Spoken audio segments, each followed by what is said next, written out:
सुल्तान महमूद, मियाँ वाली, सिकंदर शाह भक्कर। ये इन अ वे मेरे लिए कुछ थोड़ा सा ये सवाल ज़ाती भी है। भक्कर में इमरान खान की जानिब से अपने कज़न और साबिक नून लीगी अहदेदार इरफानुल्लाह नियाज़ी को टिकट देने का फैसला दुरुस्त साबित हुआ और इरफान नियाज़ी बड़ी लीड से अपने मुखालिफ को शिकस्त देने में कामयाब हो गए। क्या ये कहा जा सकता है कि इस बार इमरान खान ने दुरुस्त उम्मीदवारों को टिकट दिए?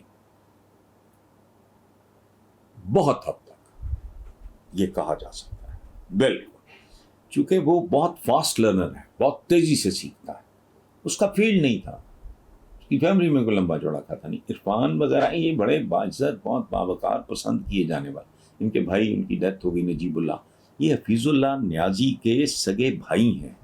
हफीजुल्लाह नियाज़ी का क्या रिश्ता है इमरान के साथ? दोहरा रिश्ता है, बहुत अच्छा। हफीजुल्लाह नियाज़ी मेरे दोस्त हैं। इन सब भाइयों के साथ मेरा बहुत, सईदुल्लाह नियाज़ी सबसे बड़े हैं, वो हमारे बड़े भाइयों की तरह हैं, वो भी, उनके साथ भी बड़ा अच्छा ताल्लुक है।